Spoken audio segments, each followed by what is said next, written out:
Good morning, everybody. If you are on the stream, thanks for joining me, hopefully, joining us. We are going to get started in about 4 or 5 minutes.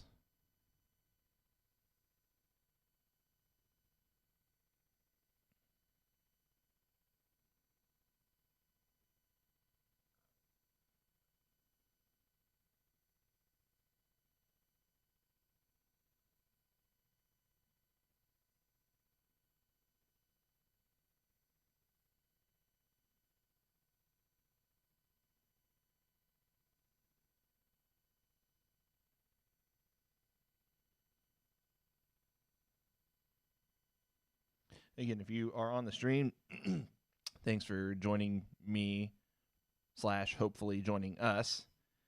We are going to get started in a few minutes.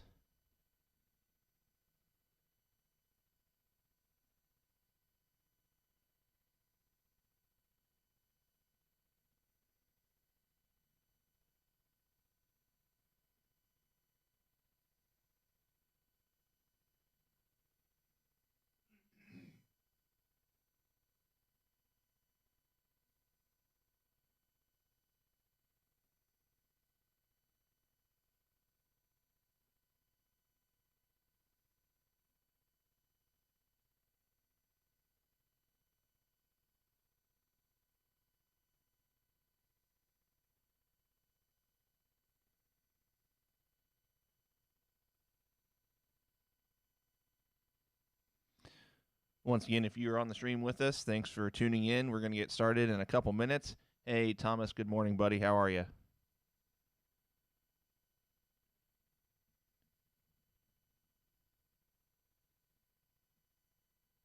Again, we are going to get started in about 2 or 3 minutes. I might let it go a little bit after 9 o'clock.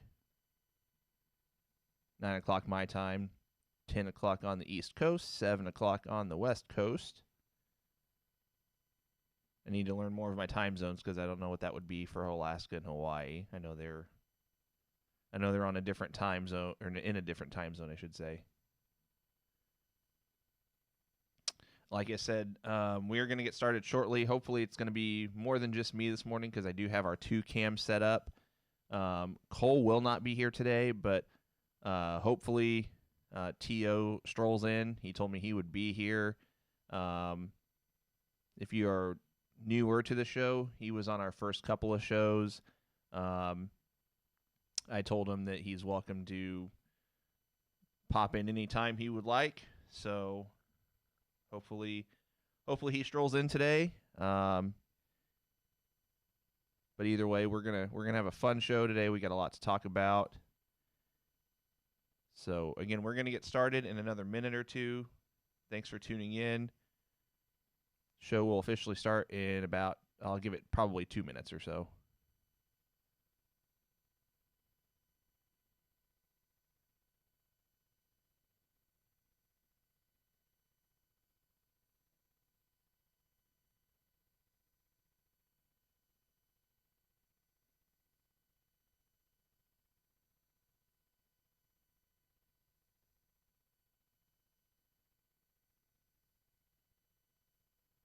Once again, I appreciate everyone joining me this morning. Hopefully, it'll be joining us. To should be coming in shortly. In the meantime, like I said, we're going to get started in about another minute. William, hey, how you doing, man? We are also live on YouTube, so this new platform we use is called Restream. It allows us to stream to both Facebook and YouTube at the same time. With our setup, I know a lot of people use what's it called? If you're on the stream, tell me what a lot of people use. I can't think of the name. It's a fairly common StreamYard. We couldn't use StreamYard because of how our current setup is. Hey, Mark, how you doing, man? We couldn't use StreamYard with how our just our format looks as far as having our logo and then the multicam setup. So it is what it is. Restream works for us, so that's what we're going with. I would have loved to have used StreamYard, but that's all right. like I said, this Restream platform we use, it's pretty cool. So I like it. It's working, so we're going to stick with what works. Like I said, hopefully it's more than just me today. Cole will not be here with this coronavirus stuff. His work schedule is very inconsistent, so he had to work this morning. Tio should be coming in. He might be in a little later, but like I said, we're gonna get started. You know what? We're gonna get started right now. It's a couple minutes after, so here we go.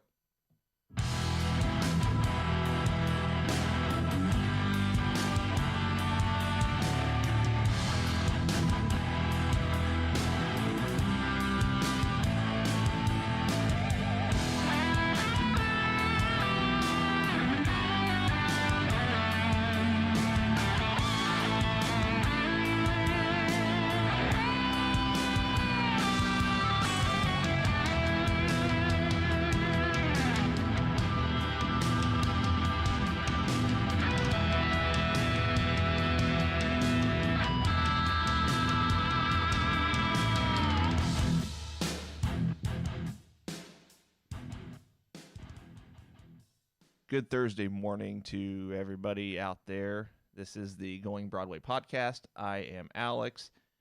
Cole will not be here today, as I just mentioned before the start of the show. Cole has a couple of different jobs, and just with the coronavirus stuff and just work schedules being so inconsistent, he had to work this morning. So hopefully Cole will be back here on Monday, schedule pending. Regardless, though, I plan on being here every Monday and Thursday until someone tells me otherwise.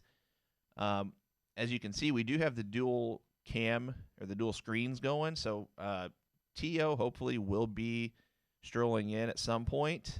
So I plan on him joining me hopefully shortly, but we'll see what happens there. If you guys are on the stream this morning, again, thanks for tuning in. We're gonna talk some of the the wrestling stories that are out there at the moment. We're gonna recap Dynamite last night, which I really thought that Dynamite was the perfect example of how you put on a wrestling show when you don't have an audience, or at least you don't have a crowd. I thought it was a good show. Tell me what you guys thought, if you agree, disagree. So, like I said, before we get to that, I want to talk about some of the big stories that are out there at the moment. Hey, thanks, William. Shout out to SCU. This is their worst town I've ever been in, Chicago version. So this WrestleMania stuff keeps evolving as far as they're going to have it. They're not going to have it. They're going to postpone it. They're not going to postpone it.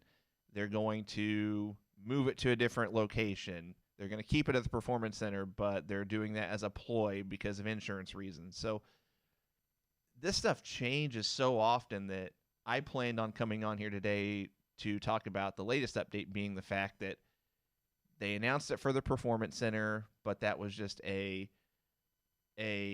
ruse, so to speak, because they have an insurance clause for, financial losses or however it's worded, and that they were going to move it to Madison Square Garden in June. So I planned on talking about that. I'd be all on board if they postponed it till the summer. I even was joking around with a couple of buddies, Cole being one of them. I said, maybe they should just combine WrestleMania and SummerSlam to have like a massive event, whether it be 1 day, a 2-day event, still have the week-long fan experience leading up to it, kind of like I joked, kind of a play on words. I said like a Supermania WrestleSlam kind of thing. That I know that would have been cheesy, but still, combine WrestleMania and SummerSlam, wait until August to do it, and then it would still be it would still be a big card. If you're WWE, you'd have plenty of time to build towards that, because you can't really build towards a pay-per-view at this point, because you don't know when. And I'm not just WWE. I'm talking WWE, AEW, Ring of Honor, NWA, New Japan. Whatever wrestling organization you are, you can't build towards a pay-per-view event because you don't know when that's going to be. And I'm all for having the continued weekly episodic shows with not having a crowd, but I don't think you should go the route of having a pay-per-view event with no crowd. WrestleMania especially included. But yesterday, the latest update on that was not only are they going to have it at the Performance Center, but it's going to be a 2-day event. And just when I thought that they couldn't make this WrestleMania situation any worse, they're going to have it be a 2-day event. I think this makes this idea even worse.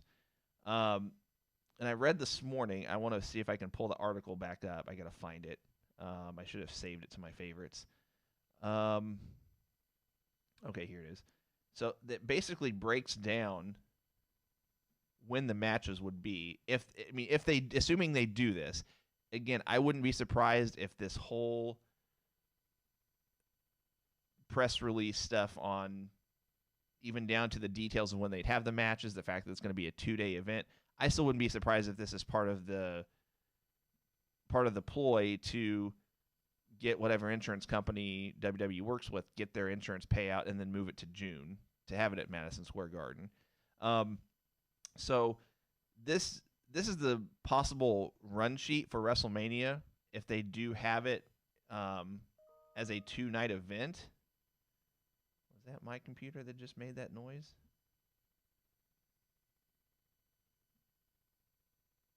Sorry about that. It was. I'm going to turn down my volume. All right.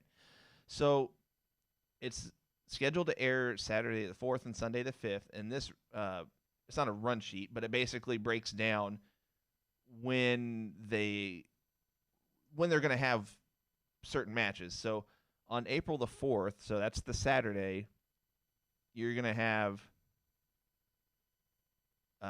Drew against Lesnar for the WWE title. You've got Charlotte against Rhea Ripley for the NXT Women's title. Undertaker versus AJ Styles. Kevin Owens against Seth Rollins. And then on April the 5th, which is the following Sunday, Roman Reigns and Goldberg for the Universal title. Baszler and Lynch for the Raw Women's title. And John Cena against The Fiend. In my opinion, this just keeps getting worse and worse, because whenever they release this card, I'm just thinking, okay, you've got a very top-loaded. There he is. Tio has just walked in. I should have waited to start the show. That's all right. And timed it to where you could walk in while the music was playing, so it's kind of like an entrance. That would have been perfect. So I was just talking about the botchery that is WrestleMania 36 and how they're going to do this. I don't know. That's the classic phrase of the last 2 weeks. I don't know, because I've said the same thing. Business standpoint, I see why they're doing it. I think that as bored as people are right now, you push it another 2 weeks, 3 weeks, people are going to be dying for something to watch. See, I was thinking the same thing in terms of when this coronavirus stuff ends, whether it be 2 weeks, 2 months, 6 months, hopefully it doesn't go that long, but the very first American sporting event that happens as soon as this ends, TV ratings are going to go through the roof. I don't care what sport it is. It could be golf. I don't know. That might be a slight exaggeration, but even if it's UFC will be the first one to come back. I was going to say it's probably going to be some sort of MMA event, because that's just if UFC, I'm sure, but even if it's for whatever reason, even if it's pro wrestling, because I mean that was the first event that happened on the first mass gathering after 9/11. I don't remember what the TV ratings were for it. I just remember it being like people tuned in to watch it. Mm-hmm. And so I wouldn't be surprised if whatever the initial event is, again, regardless of the sport, assuming it's going to be on TV. I don't know why it wouldn't be. People are going to watch it because they're going to be so sports starved by then. It doesn't matter what the sport is. But I was mentioning the whole going back and forth on WrestleMania 36, if they're going to have it, if they're going to postpone it. They're still going to have it at the Performance Center with no crowd, but then the story came out that it's just for insurance reasons. They're going to get a payout. But then the story came out last night that they're still going to have it, and they're still going to have it at the Performance Center partially, but they might have it at different locations as well, and they're going to stretch it out to a 2-night event. And Gronkowski is going to host both nights. Yep. He won't be annoying at all, I promise. Yeah, that's sarcasm for those of you guys that didn't pick up on that. I think that's, not to get off tangent, I think that's the worst signing WWE has had in, I don't know, in a long time. I don't get it. I don't either. I mean, are they going to have him be a talent? Is he going to be an in-ring performer? Like, because he's had, as far as I know, he's not been at the Performance Center training or anything. I mean, he doesn't need training from an athlete standpoint, no, but he has no in-ring experience whatsoever besides that tackle he did at Mania a couple years ago, which that doesn't even count. But I was telling everybody the rundown so far. So April the 4th, which is the Saturday, they've got, assuming they stick with this, they've got McIntyre and Lesnar for the WWE title, Flair and Ripley for the NXT Women's title, Undertaker against AJ Styles, Kevin Owens against Seth Rollins, and then they've got on April the 5th, and I get that they're probably going to add to this card, but on April the 5th, which is the Sunday after, they've got Roman and Goldberg for the Universal title, Baszler and Becky Lynch for the Raw Women's title, and John Cena against The Fiend. And I was just saying, just when I keep thinking it can't get any worse, they released the card, and I'm just thinking, man, that is a top-heavy. Yeah, I don't know if I'd watch Sunday. I wouldn't watch Sunday. Saturday, I might be more inclined to watch because. Where's Orton and Styles at? Do they have that on there? You mean Orton and Edge? Yeah, Orton. They haven't put that on there. My guess is they'd probably put that on Sunday. See, what they should be doing is taping the stuff. A lot of this doesn't need to be live. They could really tape some good matches. Or if someone has with no crowd, they could do multiple endings to where they shoot 3 different endings to where it can't be spoiled this year. Yeah. It's really limitless what they can do because they have all this time. They can pre-produce it. I mean, that's what they're doing now. They're doing horrible shows now. They're highlight clip shows. Yeah, and that's why I didn't even watch it. Not that I have time to watch it anyway, because usually on a Wednesday night, I can only watch one or the other. But I didn't even watch NXT last night because it was released ahead of time that there was not going to be any new content filmed. There weren't going to be any new matches. Oh, the first hour and 15 was Gargano and Ciampa. They just did like a entire, something you'd watch on the network. So it was bad last night. Not as bad as Raw because nothing could get as bad as that abortion. But that show, they just replayed the Rumble. Jeez, and I don't know what the numbers have been the last couple of weeks. You think they would go up since people are in the house, but I guarantee they're not because it is so bad. I bet it's going down. I mean, it's just been awful. I mean, I get that they don't have a crowd, so coming across on TV, it's not as good. But that's just it. Like you said, to your point, they don't have a crowd. They can pre-tape this stuff to where you can edit and make it seem like these guys are putting on 4 or 5-star matches if you want to, but you're not. You're just trying to do it live, and then having the awkward segment that was the Stone Cold and Becky Lynch. She's got to go. Her time's up. Like, I just don't. Well, her having her drive the semi truck in, and then it's too much. They're just forcing it. Well, I read that they spent like $300,000 on that truck, and they didn't want to waste it because that was going to be part of her WrestleMania entrance. They didn't want to waste it, so they just had her show up in it, just so they could get use out of it. But I agree that she needs to go, and from what I've read, she is going to go because I guess her and Rollins are going to be taking time off. Good. He needs to go as well. They both need about a 6-month vacation, come back fresh. Yeah, I agree. It's just been they being WWE, they keep wanting to shove the same people down the throats of the audience to the point where to some degree, or at some point, you're not going to be able to shove stuff down people's throats anymore because there's not going to be room, so to speak. So I don't know. I'm still thinking this is all still a ploy to get their insurance payout. Like they're continuing to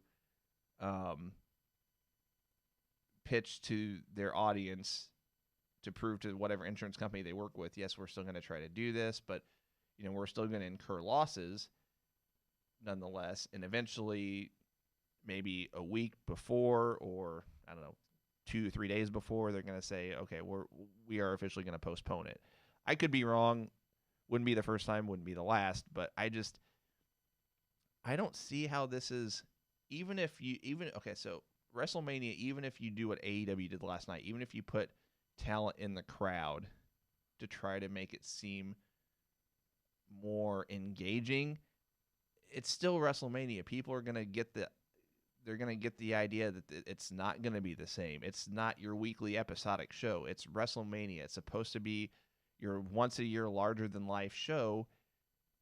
And people they might watch Saturday. I mean, I'd be inclined to watch Saturday, but that's just because they've loaded the first day, and then Sunday I would have no desire to watch whatsoever. So what else is out there? So we'll get to the AEW debuts and recap in a second. There are a couple other things I wanted to bring up. So I mentioned that WrestleMania 36 is supposed to supposedly air at quote-unquote multiple other locations, but those multiple other locations haven't been revealed yet. So there's a story that came out yesterday that Daniel Bryan is looking to take time away from WWE. I'll just read what it says here. So his contract expires later this year, which I didn't know that. I thought he had quite a while left, especially with I don't know how the contract situation was when he had his injury and concussion and all that. But it expires later this year, and he said he's been talking about and thinking about what's next after this contract expires. He said, we've been talking about what we do from here, but to me, in my mind, it's almost, and then he paused. He said, I think I'm just done being a full-time wrestler. You know what I mean? I thought that was interesting from the standpoint of WWE has obviously done pushing him. Do you think this is his out? And do you think he goes elsewhere? I don't think he leaves, just from the simple fact that the Bellas still have their reality show. That's his wife. It's produced by WWE. She has to be. I mean, that's in its 8th or 9th season. True. You got to look at the money that she's probably making from that they're making from that. Fair point, but you also have to look at it from the standpoint of just hypothetically how much money AEW could throw at him. Moxley left and Renee's still there. And she's not doing much right now. No. I mean, I wouldn't be surprised if she leaves whenever her contract's done, because it's just, yeah. I don't know. I don't think she enjoys being there. I mean, her segments on that show that she's on, was it Backstage? Is that the name of it? Mm-hmm. I've not watched one episode of that. But from what I've heard from other people, like, she just comes off as being very sarcastic in her body language and how she just verbalizes and articulates while she's on the air. So I wouldn't be surprised if she leaves anytime soon. or whenever her contract ends. There was one other thing I was going to bring up. Oh, okay. So today's Thursday. It would have been Tuesday that Alberto Del Rio. Did you see this? Did not. Okay. He was talking with I think it was a TV outlet in Mexico. Let's see. No, so he appeared on a show in Mexico, and he said he'd been in talks with WWE about a possible return. He said, Jesus. "We have been in communication. We have rebuilt the bridge on their part. They were wrong on some decisions, and I also did some things wrong on my part. I am hoping that we can reach an agreement sometime this year, or by the middle of this year, I'll be back there." So then conflicting reports came out yesterday that so Alex McCarthy of TalkSport reported on Twitter that no one from WWE has reached out to him. He's just trying to get AEW to jump. That's kind of what I thought, but so Alex said on Twitter, he said, "I'm told he, meaning Triple H, absolutely didn't reach out to Del Rio for what it's worth, nor did anyone." He was responding to a fan on Twitter. I think let's try that again. I think Alberto Del Rio is one of the most toxic, if not the most toxic personality that is still in the world of wrestling, so to speak, maybe next to Enzo and Big Cass, that tandem. I don't think any of those three should be touched by WWE or AEW ever, under any circumstances. What do you think? I mean, he's for any of those three. He's not a good guy. I mean, I know a couple people that have dealt with him in the MMA sector, and he's just not a good guy. And I would imagine he probably doesn't have money. This is why he just did an MMA fight with Tito Ortiz that drew next to nothing. Nothing, yeah. And that was my thought too. I'm thinking, he's probably hurting for money, because why else would he just come out and say that? Because as much as they protected Paige, they're not going to let that guy back around her. Exactly. I mean, that's like the company's teenage daughter that they're trying to make sure she gets through her teenage years without killing herself. And they've kept her on contract with all the stuff she's done, like whatever, like not judging, right? But to bring this guy back on around the same work environment or whatever with all the drama they had and the stuff that went on would be pretty silly. Agreed. And I think that as far as the other two, Enzo and Cass, I mean Enzo in particular, I really good things about him. The more I read and the stuff he does, he's real active with Make-A-Wish.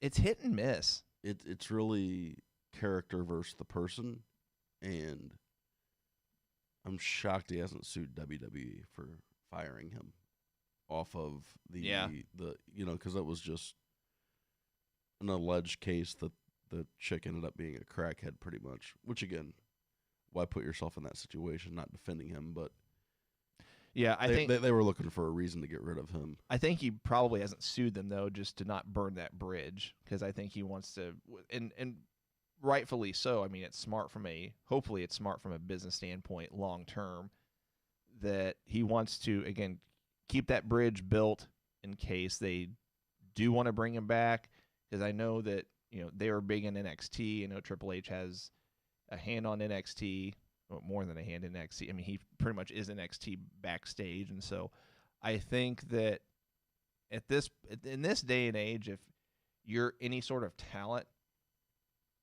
and you're trying to keep in good standing with WWE, you're doing anything and everything you can not to burn that bridge. There was a tweet from it was this past week. I want to say it was Matt Morgan, maybe.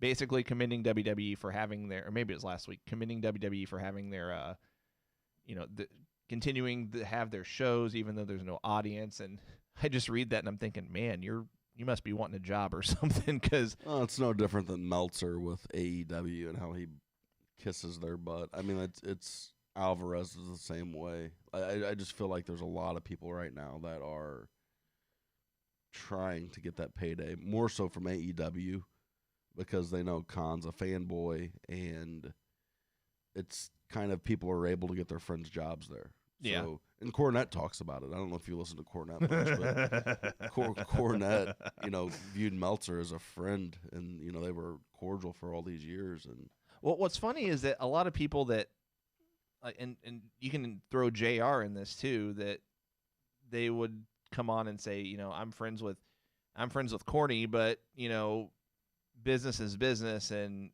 if he feels like, and this was JR, I'm paraphrasing, but he said if he feels the need to trash AEW or whatever, then that's his prerogative to do so, or again, however he phrased it. But he's just like, we're still friends behind the scenes, and I'm just like, Jim Cornette just seems like an awkward kind of dude when it comes to being out in the media and just trashing people and trashing whatever particular product. But then it's like, okay, but are you guys still friends? Because like, I don't know. It's just such an awkward dynamic. But if you watch what Cornette does is he never, if there's someone there he likes, he doesn't take shots at him. He doesn't take shots at Dustin because of Dusty. Right. He doesn't take shots at Cody. He doesn't take shots at JR. He's very, very smart about how he takes a crap on their product. Oh, I agree. But it's all with Omega and the Bucks, and there's a handful of guys he just doesn't like there. Agreed. And that's a guy that's not looking for a payday. I really do believe that if they called him, or if they did call him at the beginning, he would have told them no. Oh, probably not. I mean, Jim Cornette, I've read, and he's not said this, but I've read a couple of times. I mean, this has been, I don't know, timeline's irrelevant. It's not been recent, maybe like a year ago, but I've read that Cornette's been very smart with his money over the years, to where like he doesn't have to do what he did back in the mid '90s with WWF and take a job offer. Again, like you said, if AEW came knocking, I agree. I don't think he'd take it because he doesn't need to. One other story that I came across yesterday. So, CM Punk did an interview with who was this with? Hang on a second. I gotta refresh my memory. Who's this interview with? So I don't know. He did like a Skype interview with somebody. Oh, it was hang on.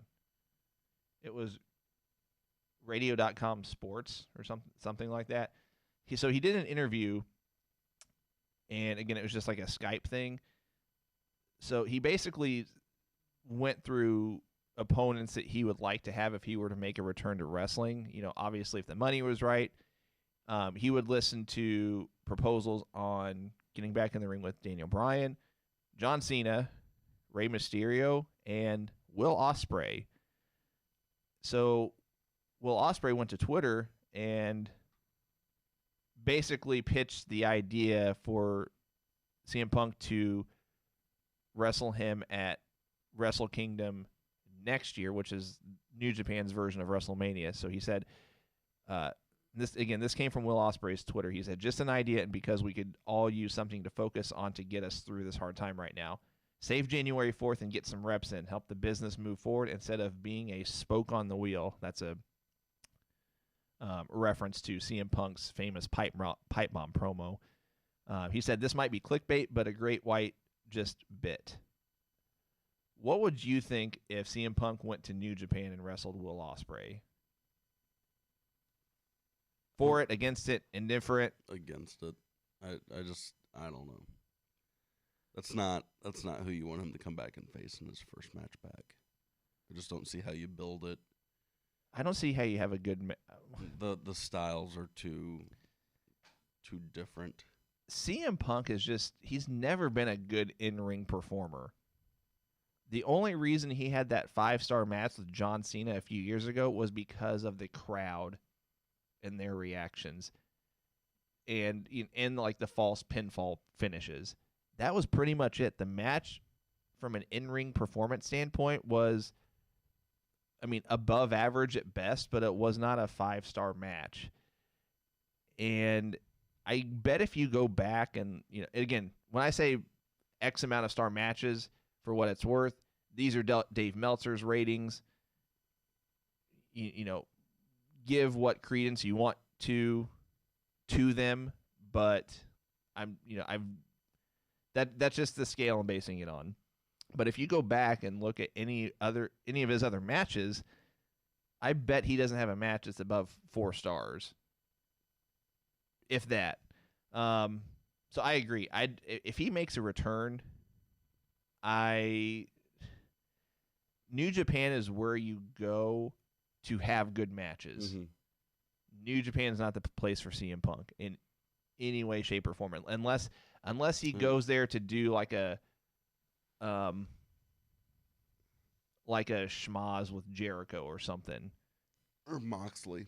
Or that's something you could do there. That's true, and that would be interesting because it would kind of be akin to both of their days in CZW, where it's kind of a more hardcore style of wrestling, which they both have that experience. It would play into some of New Japan's more aggressive type matches. So I think it kills Ospreay's chances too of ever being a big star in the States. Yeah, I think Will Ospreay just needs to continue to do what he's doing. Yeah, he has an awful match with a big name like Punk. I think that really hurts his value when you look at the companies in the States, if he's looking to do that down the road. 100% agree. I want to read a couple of comments on here. So William says, I enjoyed AEW last night more than the other empty arena shows. Smart to use wrestlers for noise. Let's see. William says, yes, agree, overkill on Becky and Seth.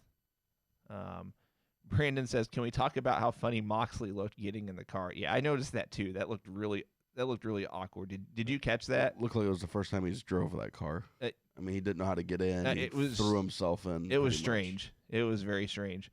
Thomas says, I keep waiting for Renee to leave also. Brandon also says bringing Del Rio back would be a mistake. He also says, I will say as far as talent goes, he is a good performer. Maybe he should try one of the smaller companies, maybe Ring of Honor or NWA. He has too big of an ego in real life to do that. I don't know if that was the CM Punk conversation. I think that was... No, I'm talking about Del Rio. That's right. Yeah, okay. He's an egomaniac. Yeah, he wouldn't go to Ring of Honor or NWA. No way. Let's see. Brandon says Cena carried Punk the whole match. Pretty much. Thomas says, I never liked... That's just hard to wrap your head around. Yeah.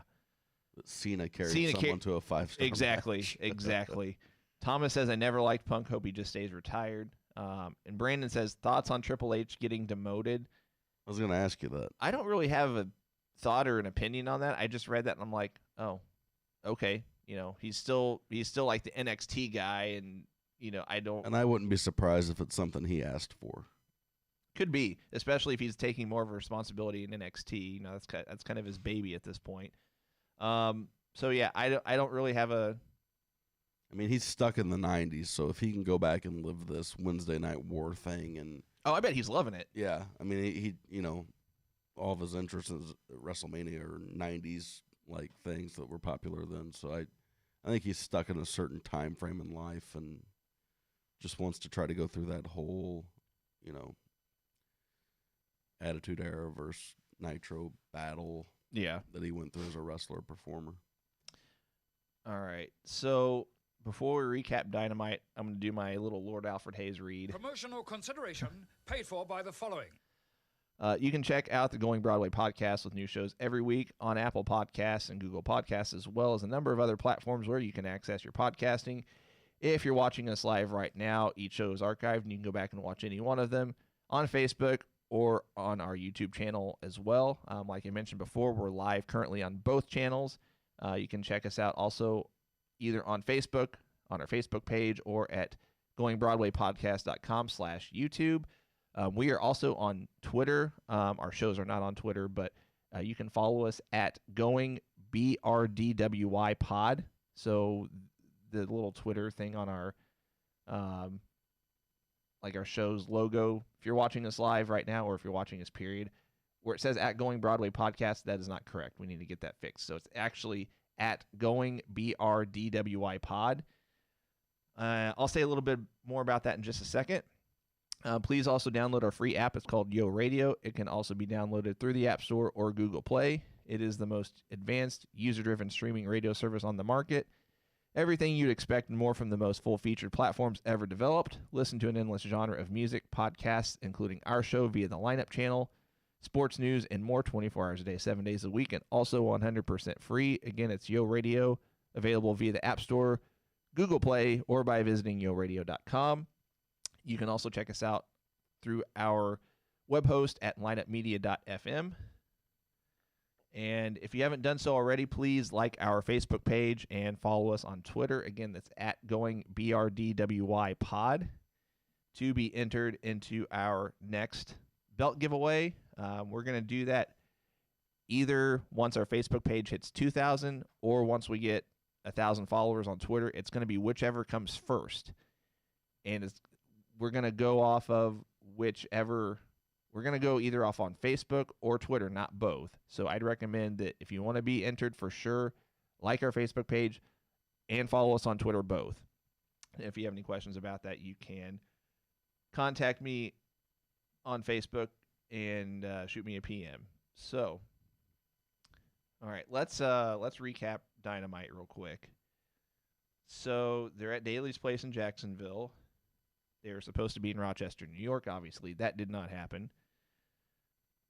They are advertising that the Exalted One will make his appearance, reveal himself, blah, blah, blah. The show opens with Cody coming out in an empty arena, basically doing his shtick about, addressing the coronavirus, can't live in fear, live your life. You have to feel alive. And then they bring in Matt Jackson and Omega and Hangman Page, and I thought it was a good way to intro the show, but it almost felt cheesy. But I think it's largely in part because there's no crowd. But I think it was a solid way to intro the show. But I've also said on previous shows where I like it whenever Dynamite in the past has started out with a maybe not necessarily a main event caliber match, but that they started out with a good match. So I was kind of disappointed they didn't go that route. But that's all right. I mean, the promo was what it was, and it was a good way to get the show started and have them make sure that they have Hangman Page on board for the Blood and Guts match / War Games. I'm probably always going to call it War Games because that's what it's always been to me. So you haven't been on the show for a while. What are your thoughts on this whole Blood and Guts / War Games match? The fact that they're having it, but they weren't the ones to bring it back. Obviously, NXT was. It's interesting. It's out of Cody's character to do something like that because I feel he has a huge ego as well.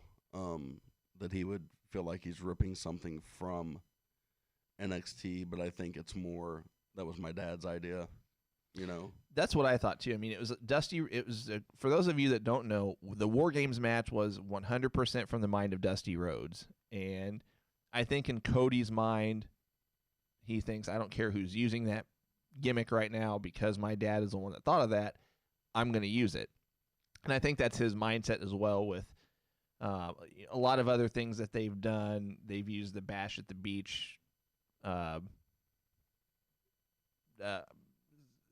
mean, it was an episode of Dynamite, but it's kind of like don't want to call it a tagline, but at the same time, I don't know if that was Dusty's creation or not. In fact, I would lean more so it wasn't, but I think he's just of the mindset that, his father was very much pro NWA / WCW, and anything and everything that Cody can use, trademark, whatever, that was under that NWA WCW banner, he's going to try to use. I've read the same thing with a couple of other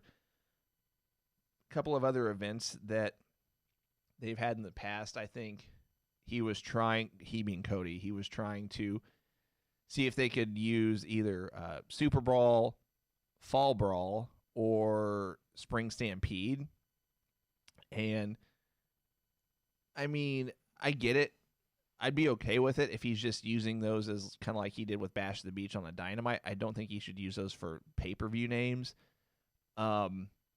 Obviously he can't use stuff like, Great American Bash. He can't use Starrcade, which is unfortunate, but I mean, WWE has the rights to those now. That's the thing I don't understand is how WWE doesn't have the rights to those others.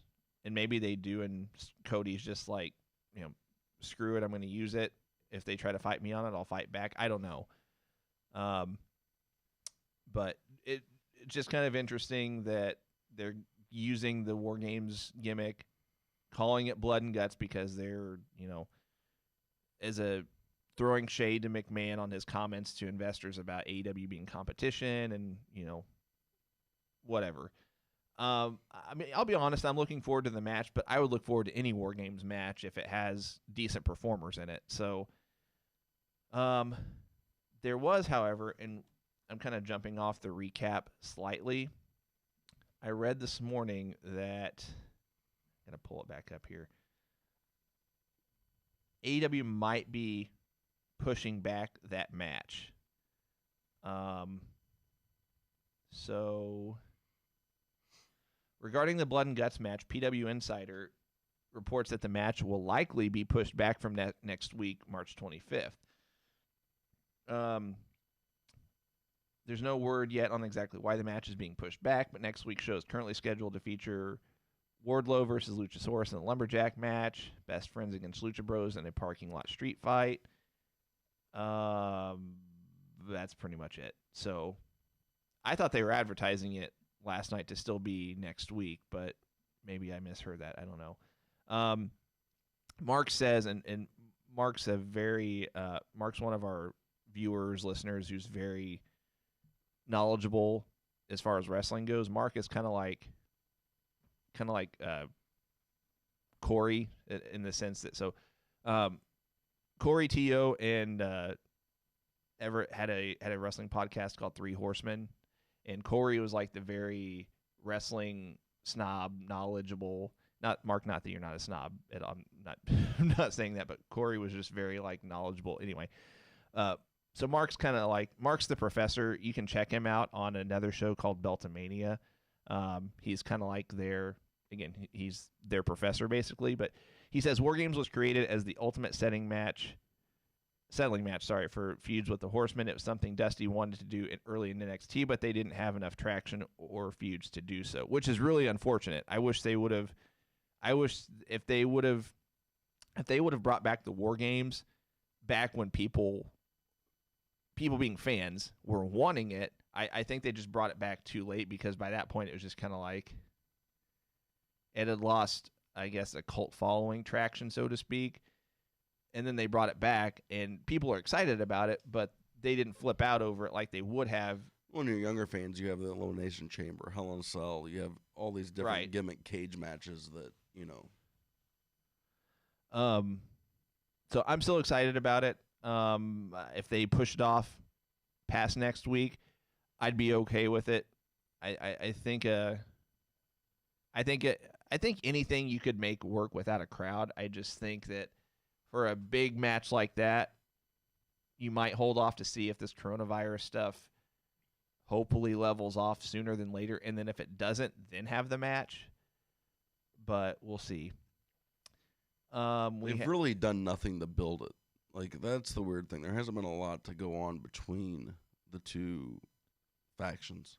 Yeah, and I agree from the standpoint that they haven't, like you said, they haven't really built it so much. But I almost think that works for them now that with this coronavirus stuff. If stuff was going on as normal, this would have felt more awkward than it does because it's just kind of like you almost took 2 or 3 weeks and threw this together, and it's just like, oh, okay. I mean, whatever. But with, not having a crowd and at this point people just wanting to have any sort of content, any kind of sports content, especially wrestling fans, I think storylines have just been kind of thrown out the window at this point, which is why it feels awkward that WWE is still trying to build towards a WrestleMania that they may not have. So then we have a well, you see the other AEW talent in the crowd, so that makes for an interesting added dynamic, and you almost think right away, okay, this is going to be a little bit different than WWE. Hopefully, this will be better than the stuff they've put out. Then we have a Best Friends and Lucha Bros match, which I think Lucha Bros should be on Dynamite every single week. The fact that and I get that they have a big roster. I get that you can't feature everybody every week. Lucha Bros are probably, in my opinion, the most underutilized talent AEW has at this point. I thought they'd push them a lot more. I agree. I'm surprised they haven't put the belts on them. I thought for sure that they would be their first tag champions, especially since they had a bunch of pre-AEW programs with Young Bucks on the indie circuit, whether it was AAA, PWG, etc. It was a good match. Of course, Orange Cassidy gets involved. Lucha Bros get the win eventually. They set up they have an interview with Shivani after the match. It sets up their challenge for a parking lot street fight next week, and it's later announced that they will have that. Then we have the Fatal 4-Way women's match, and this was just kind of, like you said, it felt awkward because it almost the commentary team almost sounded like that this was going to be a number one contenders match for the women's title, but then it wasn't. I don't know. I think it was something that Excalibur might have said, and maybe I misheard it. I'm not really sure. The match itself wasn't bad. Penelope Ford had a couple of different botches. Shocker. Yeah. Penelope Ford is one of those that she's almost like the Roderick Strong of AEW. She's really talented in the ring. She can pull off moves, but she botches a ton. I mean, I would say of the four in this match, she's probably the most athletically gifted. But again, she needs to work on her in-ring performance. She takes the pinfall. Hikaru Shida gets the win. Not really a surprise. They're going to build Hikaru Shida to the AEW Women's title eventually, but I don't know how and when you take the belt off Nyla Rose, because I think it has to be Kong. She's going to be out for a while because I think she had some kind of injury or illness, but at the same time she's filming the Glow series as well. I honestly wouldn't be surprised if she ever comes back. I don't know how you take it off of her then. I mean, they had Riho beat her for it initially, which, I mean, that's like makes all the sense in the world. If there was ever a David versus Goliath match, that was it. I mean, you have a 90-pounder against, I don't know, she's probably 250, 300, I don't know. Anyway, I think Kenny Omega, who is notably largely responsible for the Asian women in AEW, or well, just the women, all of them. Okay, okay. Let's see where you're going. Largely responsible for like the booking and everything for the women's division. He needs to step up his game because it just feels like it's falling flat at this point, in my opinion. Colt Cabana gets a quick interview in with Shivani, but it's going to set up a program with him and Kip Sabian. No surprise there. I'm kind of glad they brought Colt Cabana in. I mean, he's a really funny guy. I mean, he also does stand-up comedy. So whenever we went to Revolution, we also stopped by the Pro Wrestling Tees shop as we left, and they threw in a card that said that Colt Cabana was doing a stand-up comedy show that Sunday night. And of course, we couldn't stay. We were actually heading back, but I didn't know he did stand-up comedy until I read that card, and then I went online and I was like, oh, he goes into clubs and stuff. And I read that he's really funny, so I kind of hope they build on that. They're doing this program with him and Kenny Omega on the Being the Elite series, where Colt Cabana just tries to sneak into sneak onto the show in any way, shape, or form, and it's funny. So I think it was a good pickup for AEW, even if he's not necessarily on every week or if he's not full time. They need more personalities. Agreed. Yeah, and that's not wrestling. Agreed. They're good on the wrestling side. Agreed. And he's not bad on the wrestling side either. So agreed. I think he's a good personality. I think he's good on commentary as well. So, and then they have them Shivani catching up with Moxley, saying that he's not medically cleared to enter the building, which makes no sense. I mean, I get what they're saying, but he's on medical suspension. And then it goes back, like we mentioned earlier, him trying to get in the car, which, by the way, for those of you that don't know, that car actually belongs to Shad Khan, which I find interesting that they're continuing to let them use that, use the car for the program. But him trying to get in the car, it was the most awkward 2 seconds I've probably watched on wrestling in a while. He just threw himself in there, and then I don't know. It's I don't really have anything more to add to it. It just looked awkward. It looked bizarre. Go back and watch it. It looked about as original and organic as Becky getting out of the semi. Becky getting out of the semi didn't look as bad. I mean, this was, I think this topped it. This was pretty bad. Oh, it topped it. It's just silly. Oh, I agree. Butcher and the Blade against Jurassic Express was next. Butcher and the Blade, I'm not really buying into them. They just seem stale. They just seem like a dark tag team that doesn't ever talk, and they're mediocre in the ring at best, in my opinion. The match was just kind of ho-hum. They tried to get MJF involved. They cut through the ring and beat Cody, and then nothing really happened with that. Like, there was really, a little bit there, but, like, the way they were introduced, you thought they were going to be big. Yeah. And just nothing. Yep. And I'm wondering if the same thing is going to happen with Lance Archer. Because, they're putting him in a program now with Cody, but it's like, once that's over, are you just going to drop him? I don't know. Jurassic Express gets the win, and then Dark Order comes out for their promo reveal of the Exalted One, but Christopher Daniels comes out telling him to stop, that it's all fake, that there is no Exalted One. And then promo comes on the screen. I don't know if anyone caught it, but right before the promo starts, you actually see Luke Harper. I mean, it's a split second. You actually see Luke Harper walking out from the entrance ramp right before they cut to the video. And so you just see him walking out in his robe. You don't see the face. So you see him already walking out, but then they cut to the promo, and it was kind of awkward at first. Brody Lee, formerly Luke Harper, is revealed, and then they cut back to the ring. He's standing behind them. They get the beat down attack on SCU, and that was pretty much it. If you wanted them to be bigger, you wouldn't have them involved with SCU. Like, I feel like that's just like a mid-card, nowhere, nothing spot. Like, if you're trying to get this group over.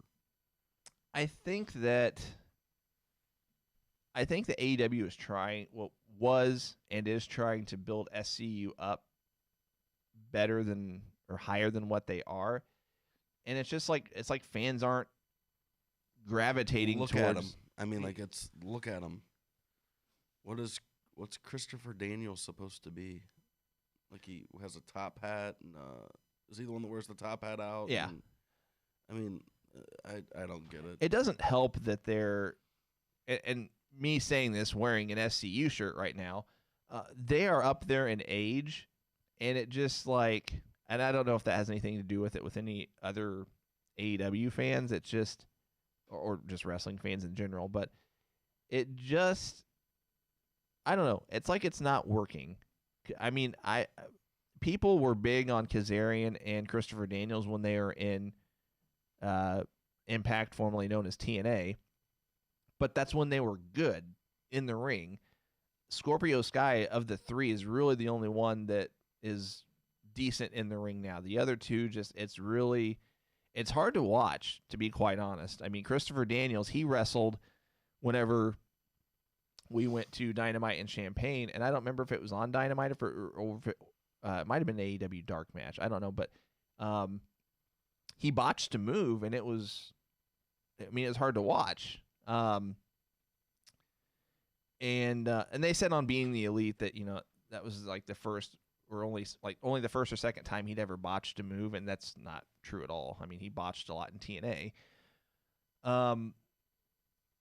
But I think they're just getting up there in age. I think they just need to go back. They need to go to a backstage role, at least Christopher Daniels and Kazarian, in my opinion.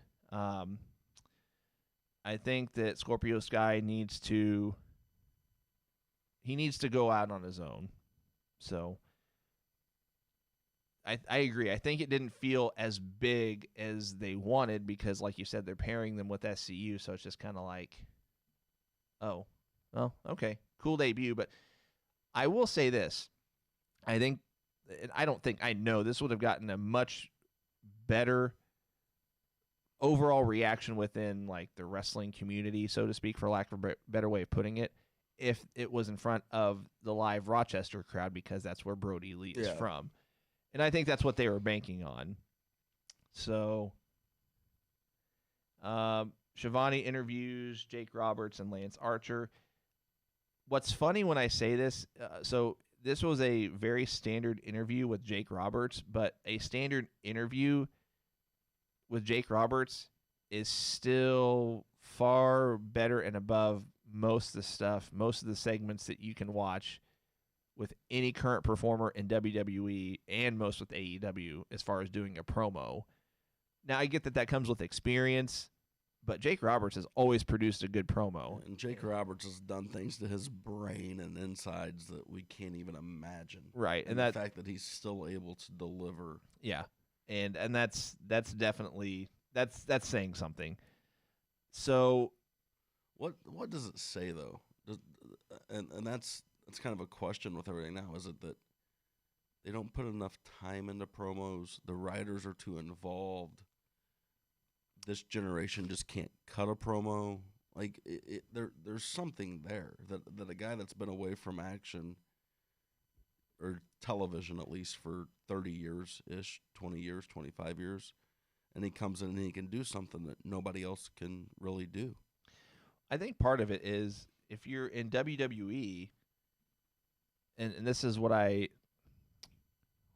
think Moxley said this on, so AEW has their Unrestricted podcast. I've caught the first couple. I've watched the Moxley and the Cody one. I've not seen the one that Jim Ross did. Tony Khan did one as well. I think Moxley said that in WWE, as far as cutting a promo specifically, you want to do it how the writers pitch it or how they, basically you don't want to step on anybody's toes, and that's how Moxley always felt with WWE is you don't want to, you're always feeling like you're walking on thin ice. Again, you don't want to step on anybody's toes, and so you're just kind of doing what you're told. So I think in that regard, it goes back to bad writing. With AEW, I think they just have a lot of young talent that need to work on it. I know that they have had frequent, I guess, I don't want to say classes, but I remember a couple weeks ago, Cody put out a tweet that Dustin had like a class where basically, I don't remember specifically what they worked on, but I remember discussing promos was one of the things, and they actually had it was voluntary, but they had a really good turnout. So I'm hoping that promos eventually get better. I'm sure that they suggest bullet points behind the scenes, but at the same time, Moxley and Cody have both said that they're allowed to be themselves on the mic, and maybe that's why the Britt Baker promos have been so bad. I don't know. I just, good Lord, I don't need to say much more about that, but I think that she's not trying to be bad either. She just sucks. She's just bad. Yeah, she's just bad. Awful. Because you can tell there's a level of uncomfortableness as it goes on. Too long of pauses, kind of stammering over her words, and I'm not really the one to talk because I do that a lot too. But it's bad. It's bad. So I'm hoping the level of good promos gets better as AEW goes on. What's really ironic, and I'm jumping ahead a little bit, I feel like the worst mic work of the night last night was Chris Jericho trying to improvise everything, not only on commentary, but the ending promo. He just kind of rehashing stuff he said while the match is going on commentary, but just really long pauses, which is uncharacteristic of Jericho. But I think Jericho feeds off the live crowd, so I think that kind of played into it as well. So, again, sorry, jumping ahead a little bit, but they finish up the promo, and then they do a video package with Lance Archer beating down a bunch of guys, and in a wrestling ring in the backwoods or something like that. I don't know. It was just Brilliant. It was. I feel like they could have done a better way of pitching Lance Archer as like a big tough guy or whatever. I don't know. I want to read a couple comments real quick before we keep going. So, Brandon says, going back to WWE a little bit, they're trying to make Becky the next Stone Cold. Yeah, that's believable. Yeah. Brandon, he also says they're just stale. Being SCU, Scorpio Sky should focus as a singles competitor. I agree. Brandon also says, I just want to see Jake do one more DDT. I don't know. I mean, he's done DDP yoga. He could probably pull it off. I mean, he's not like, I think he could probably take bumps, unlike Arn Anderson. I think Arn Anderson. I'm bringing up Arn Anderson because Similar age, similar background, and they've also teased kind of manager versus manager conflict or whatever. But Arn Anderson is just, if he takes another awkward bump in any way, like he could, from what I've read, wheelchair, right? be paralyzed. I mean, he's already off and on loses feeling in his one of his arms or hands or something like that. So, Brandon says DDT on Arn Anderson. I don't think that'll happen. I could be wrong. They might try to pull it off. If Arn Anderson feels like Jake Roberts could safely do it, then they might. So, the announcers run down some of the action, and this is really unique how they worded this. They said scheduled for quote unquote the next edition of Dynamite. They don't say next week. They're careful not to name a specific date. They don't mention a specific venue or a location. Quote unquote circumstances beyond their control. And I agree. I think it's kind of presumptuous to say that you're going to have a program next week. Because I mean, again, it's kind of like the line of the last 2 weeks. I don't know. We don't know. Like, we don't know what's going to go. Like, we don't know what's going to happen with this stuff. So, but they announced Wardlow and Luchasaurus, Best Friends and Lucha Bros, Inner Circle against the Elite. So I guess they did announce that last night.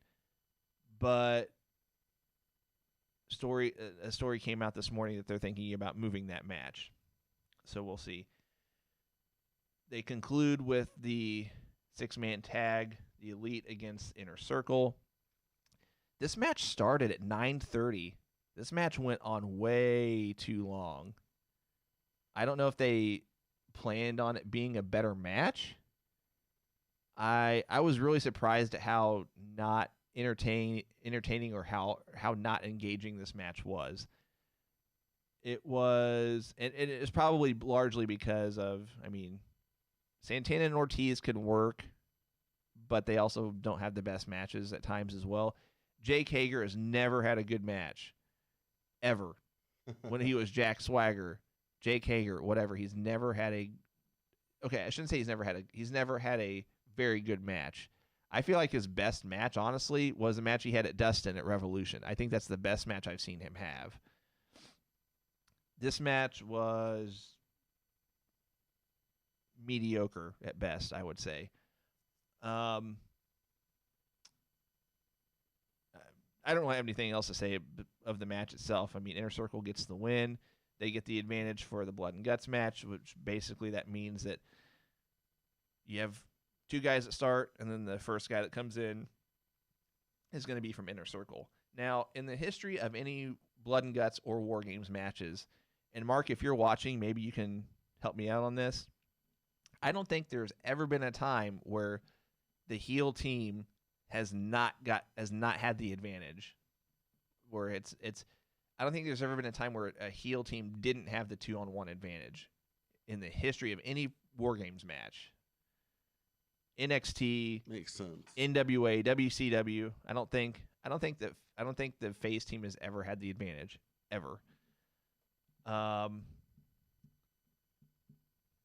So they get the advantage, and then that sets up the awkward, in my opinion, back and forth promo.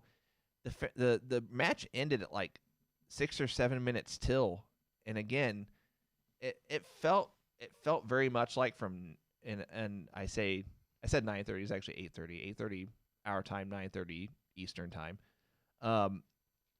It just felt like they're trying to fill time for that last 30 minutes. I felt like the match went on too soon, and they ended the match too soon. At least as far as time goes, I think they ended the match when they should have, because it was not. I didn't think it was a good match. What's really ironic, I felt like the program as a whole was pretty good given the circumstances.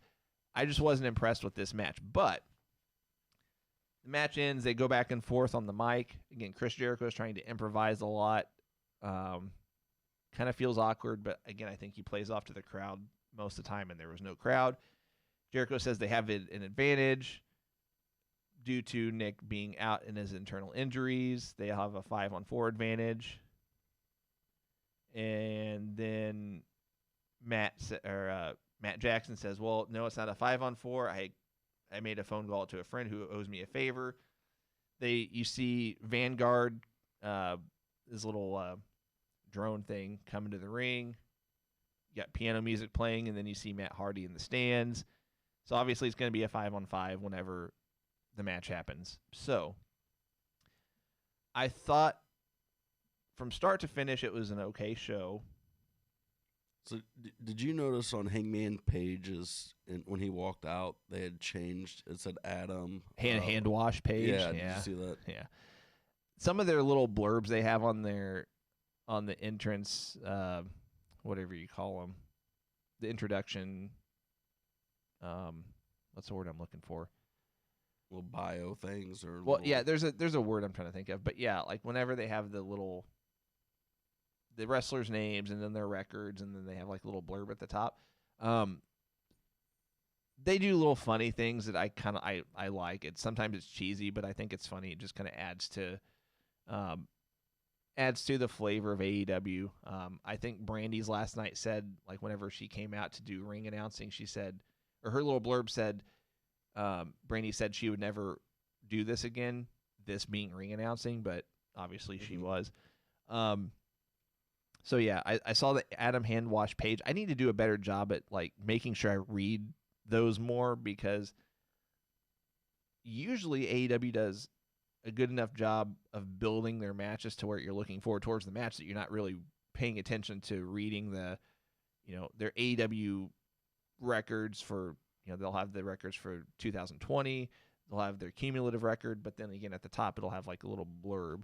And a lot of times those blurbs are nothing. I think Luchasaurus and Jungle Boy, whenever they came out, it said something like have won their last X amount straight matches or whatever, but then sometimes they'll have, funny things along the top. So I need to be more proactive of reading those, because a lot of times those can be funny. You think Paige turns and goes to the Inner Circle?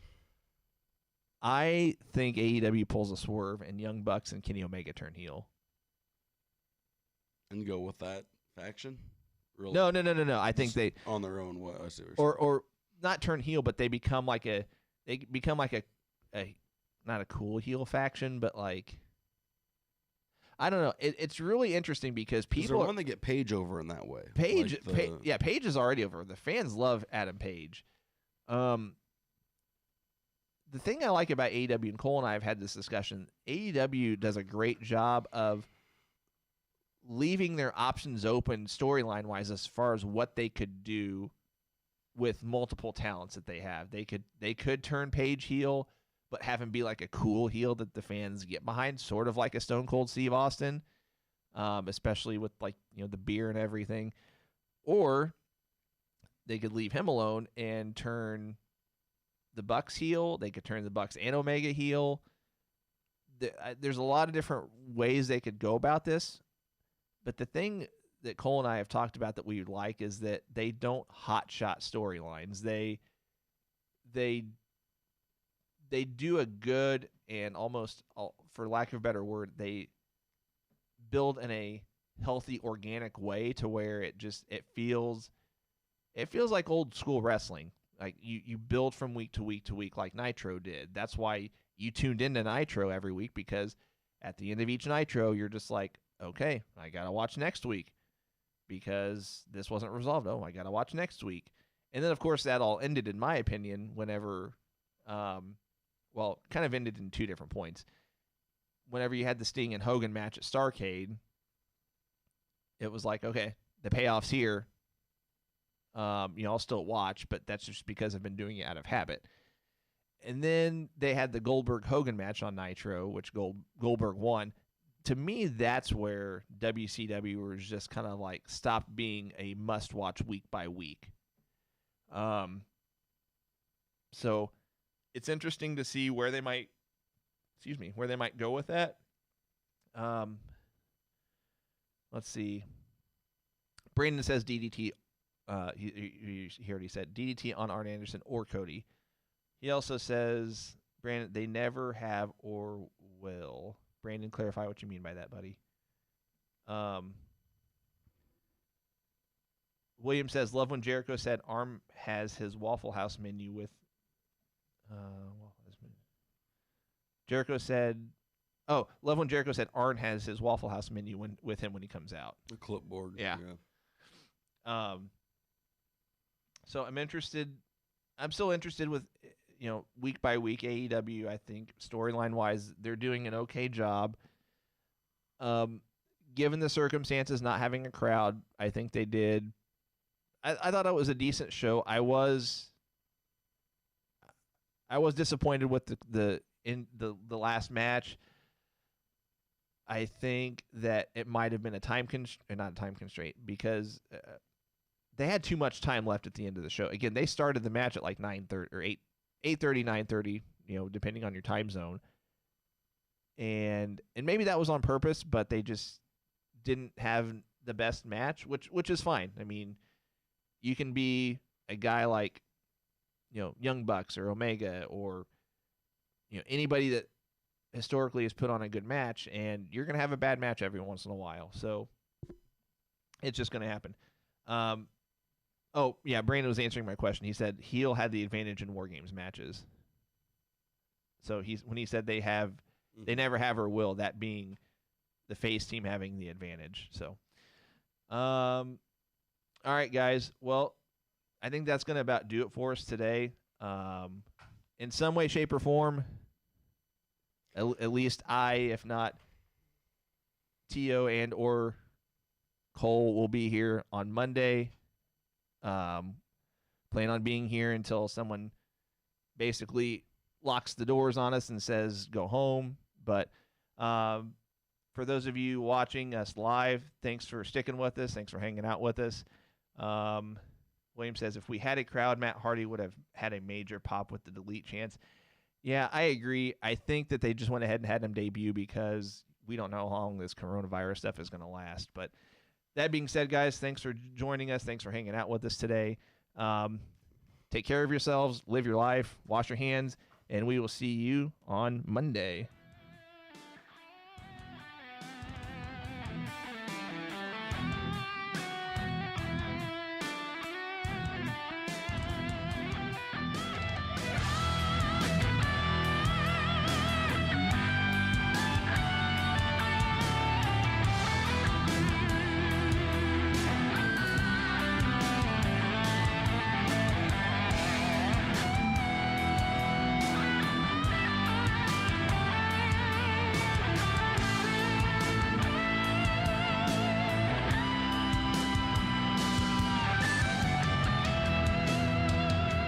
And so, goodbye. Mwah. And good night. Bang! This podcast was a presentation of LightUpMedia.fm.